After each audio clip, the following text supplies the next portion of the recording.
Welcome to DC Conversations, and thanks for talking to us.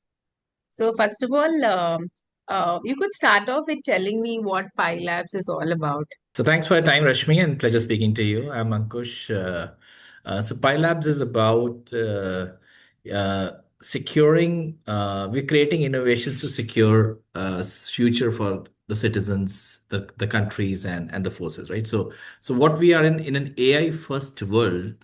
There are new threats that are emerging that are challenging citizens' safety, security, even national security, national defense, and intelligence, right? So Pi Labs is on a mission. We are a Make in India business, and what we are doing is we are trying to build products to address these new challenges. Just to give an example, I mean, AI we have been hearing a lot about in last 18 to 24 months. And if you look at good application usage, you're hearing a lot. But if you look about negative also, you're hearing a lot, right? So one of the prevalent example I would say is deepfakes. So last year, 90 plus democracies were under election, and more than 50% of the democracies were impacted by the menace caused by deepfakes. Now, these are all new threat vectors that are coming in with new exponential tech, which here I'm saying AI being available. And we as company at Pi Labs, what we're saying is we're creating innovations for a safer tomorrow, right? So addressing all the new challenges that there's some we know, there's some we don't know, but as they keep along, that's our mission at Pi Labs, right? So the product that we're live with currently is a deepfake detection engine. With all humility, we have the largest deployment of deepfake detection engine in the country.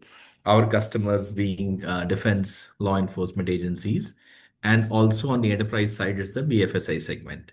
So just to give an example, right on this call, in fact, I can show you a deepfake attack on this call, right? This is a link shared by you, or I don't know, it's Bold 37. I can actually have a fake guy coming in, like Shah Rukh Khan coming in and on this call and doing all, moving faces, raising hands, everything, and it'll be difficult for you to figure out that unless, he speaks. There was this recent Tamil movie I watched where, an aspirant, a job aspirant, is trying to use this technology to get land a job. So, how prevalent are deepfake driven recruitment frauds in India? To be honest, Rashmi, it's like this, right? A lot of times what happens is the fraud is happening and we do not know it is happening. So one of the first problem in cybersecurity is about awareness. So, and unfortunately, in the digital world, cybersecurity is an afterthought. Just to give an example, when I buy a house, and even if the empty house I buy, right, I ensure that there is a way to bolt it and there's a way to lock it, and I'll buy the lock as well, even though there's nothing in the house, right? Yeah. But when you look in the digital world, right? So a lot of times what happens is exactly the question that you asked, right? So how many of this attack are really happening so that I should buy a deepfake defense software, right? Now there are two ways, right? We all know that this attack will happen, or maybe this attack is happening, right? Mm. This is where I say in the digital realm, cybersecurity is an afterthought. So what we at enterprise, at banks, we wait for the cost of goods that are getting stolen or impacted to be bigger than the cost to procure to save that, and that's when we wake up, right? So to answer your question, the frauds are happening. There are certain reports that are saying, but if I put it in numbers, let's say there are global large companies and even our large conglomerates that are hiring 10 minimum 10,000 is a small number, 10,000 people in a year, and let's say if 3% of that is impacted by this. I'm taking a very small number, right? So 3% becomes 30 to 10, 300 people. And if you take an average cost of 1 month of salary being 1 lakh across these, right, it's a significant loss in terms of direct revenue loss to the business. Opportunity and other losses are difficult to calculate, right? But to answer your question, these are happening. How much are they impacted? What is the number? I do not know. But as I am familiar, I've been building in cybersecurity place for 20 plus years. So I know it's an afterthought. And suddenly, when people realize this is happening, you'll see that, we all will either a regulation has to come in or a big jolt has to come in. Unfortunately, we don't do how we in the physical world we buy a lock before we buy the fridge when we buy a house. Digital world, unfortunately, we do not think like that still, which is bad. But I hope that changes. What industries, according to you, are more vulnerable to deepfake hiring fraud? we have been able to bypass every video KYC of the country. All I need is I just need a face photo with a face. I can take it from LinkedIn, Instagram, Facebook, anywhere. So BFSI, right now we all are very comfortable. Hardly, I don't know when did you visit your bank last? Long time ago.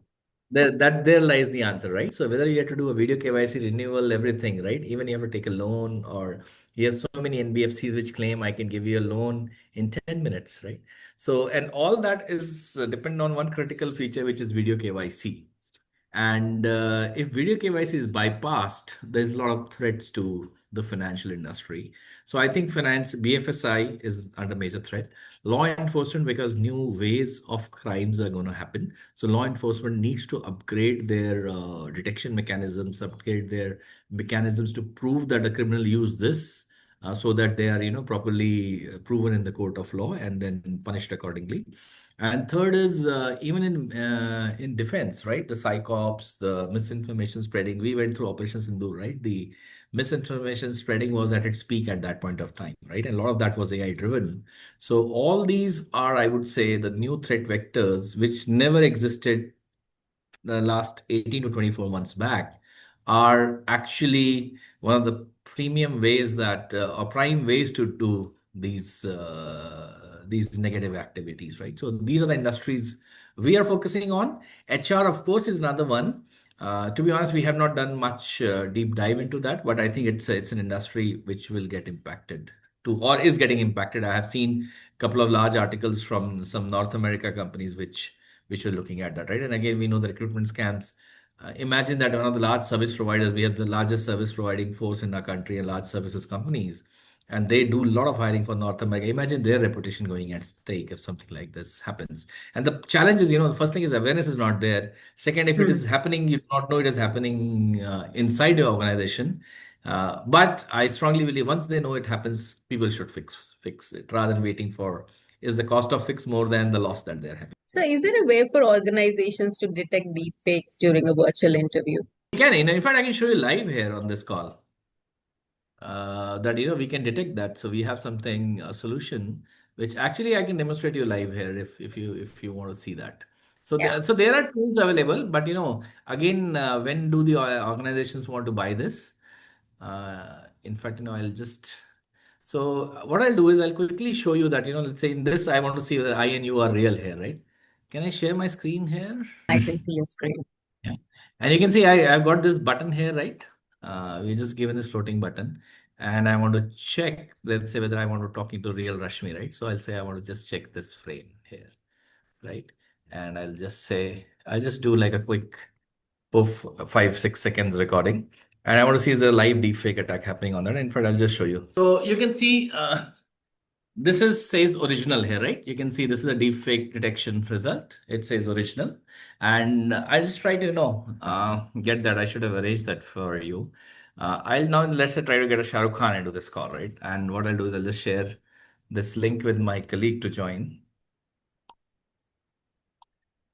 Listen to my colleague.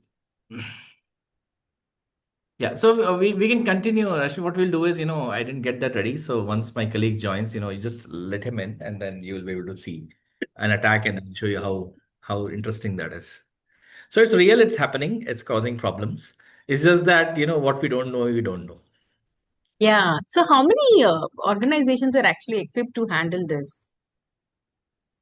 Um, so, on the law enforcement side, we have enabled a lot of them in our country, a lot of state cyber police, a lot of state Hmm. forensic laboratories, and a lot of center agencies as well. Defense, I'm not naming them because, they don't like us naming them where they Yeah. are using. But multiple state and central agencies are already using it. We are doing pilots with some banks. In fact, after this, we're discussing with some bank regulatory bodies as well. After this call, I have a call with them. There also we are again, it's an education exercise, Rashmi, also, right, to some of these folks, because what you will see, I would love to hear, have you seen something like this in real? So it's an educative exercise, and again, banks, they have their own regulatory things and all, but we are doing some pilots with some banks too, because their video KYC infra is under threat, and we are able to bypass every video KYC provider almost of the country using this attack. What we'll show you here. So, how can defensive AI solutions help prevent such frauds? See, I think there are two ways. We have to build defensive stack because the way we are digitizing ourselves, we can't say that we'll stop doing video KYC. Today, if you tell any bank we are bringing in a regulation that we're going to stop video KYC, who's going to take the additional cost of doing KYC and the inefficiency that is going to come in, right? We're going to old banking days. So we need to have solutions that are coming in. We are getting right now. You're seeing the buzz about AI PCs, right? So we are partnering. In fact, it's now public. We are partnering with Dell. We are going to do something very strategic with them. So now our thing is now Dell has AI PCs, right? Your laptops are going to be having AI chipset on that. Now we say, hey, why don't I? This is like an antivirus, right? So AI PCs still for the consumers, the use cases are not there where you're running your AI loads on your own PC, which is on the edge, right? So we are saying, why can't something like this be installed on that? And consumer can check like how I checked right now, whether I'm talking to real Rashmi or is there is a deepfake attack on that. They themselves can do. So in short, I think multiple people, while we are building the AI efficiency stack or AI productivity stack, multiple co-pilots, somebody has to think about and build a defensive stack as well, right? So as I said, initially when cloud came, let's say 2009, 10, 11, everybody was like, hey, nobody, my enterprise cannot grow on cloud, right? So what was missing? It was not that cloud was bad. The missing piece was again cybersecurity. All these things are an afterthought. So what we do is, we were doing initially pilots and all, but then we had to give confidence to the CIOs and the CISOs that you can build security on the cloud as well, right? So the tool, the infra that got built. So even if on you look at AI, right? AI deployment at scale in enterprise, if I ask you, I think you will still find it numbered, right? Where we are saying, the whole customer service runs on AI, which is running into millions of dollars of bill. It's still, I would say a lot of pilots are happening. But when you ask about how do you secure your data, right? How do you ensure that when the data is going to inference?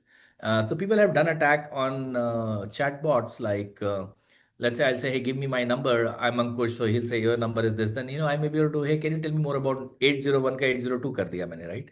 Does the LLM respond to that? So all those things are natural worries, but that's where I say the AI defensive stack has to be built.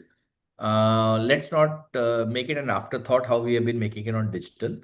We need enterprise and CISOs to adopt to it proactively rather than reactive. That's when tech scales, and it has to scale inside enterprise. So, what's the way forward after this? What are you planning? So we are planning multiple products into the same domain, like where we are working on, which is law enforcement agencies, military, and what we strongly feel the world is deglobalizing itself, right? So what I mean by that is it has to be, let's say, if I have to strengthen our law enforcement, our defense, we need Indian entrepreneurs to build in this space, right? Now, let's say if I'm a pure power play, what is the equivalent of Palantir in India, right? There's none. So, but somebody has to build the Palantir for the country or an equivalent of the country, right? So at Pi Labs, we are building multiple products. In fact, we are going to announce our next suite of products in the coming month. We're just going through our new website to do that. But again, they are going to be all AI focused, and what we are building on is data analytics, data intelligence, all built on AI. And when we say data, I mean the game that changes with AI is that you can do multimodal data, you can do structured, unstructured, multimedia, all together. So if I have to just give you an example, today, if somebody has taken if somebody, let's say I'm criminal and my mobile phone is confiscated by the police, right? This is going to give them 300 GB of data. Now they have to analyze, even my WhatsApp chat is going to be like 50 GB or something, right? They need to analyze what are suspicious chats Ankush has. Now imagine Hmm. the scale of the problem that they have, right? What are the suspicious images I may have? Did I visit any location where, let's say, did I visit anything close to Kashmir area or Pak occupied Kashmir? Aniket, you can come in whenever you have, right? We'll just talk through that when you come in. So, so these are things that we're working on. Again, we are an AI first cyber security and cyber forensics company, and we will be enhancing our suite in the same play. We have been, I think, done a good job with our deepfake detection product and building in India, building for India first, but building for the world too. Great. So I come Thank from an army background. My dad was in the army. I studied in army shooter technology, and you. I'm loving what I'm doing right now. So you can see this is my colleague Aniket. He was looking like Tom Cruise. Aniket, if you could just come back again. And maybe you can change yourself to a Shahrukh, too, for the local, for the Indian, get more Indian context into it. Today we had a demo with Dell, Singapore, and US, so he became Tom Cruise for that.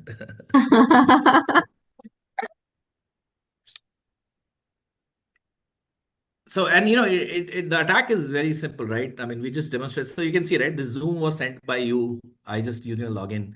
Similar way, video KYC. You can see he became Shahrukh, and I'll say, hey, raise your hand. Can you raise your collar? And it's all real. It's not a video playback that is happening, right? You can give him a command. It's not that I'm giving an AI trained robo. You can give him a command and he will do that, right? Yeah, So is that real? And that's the threat, Rashmi.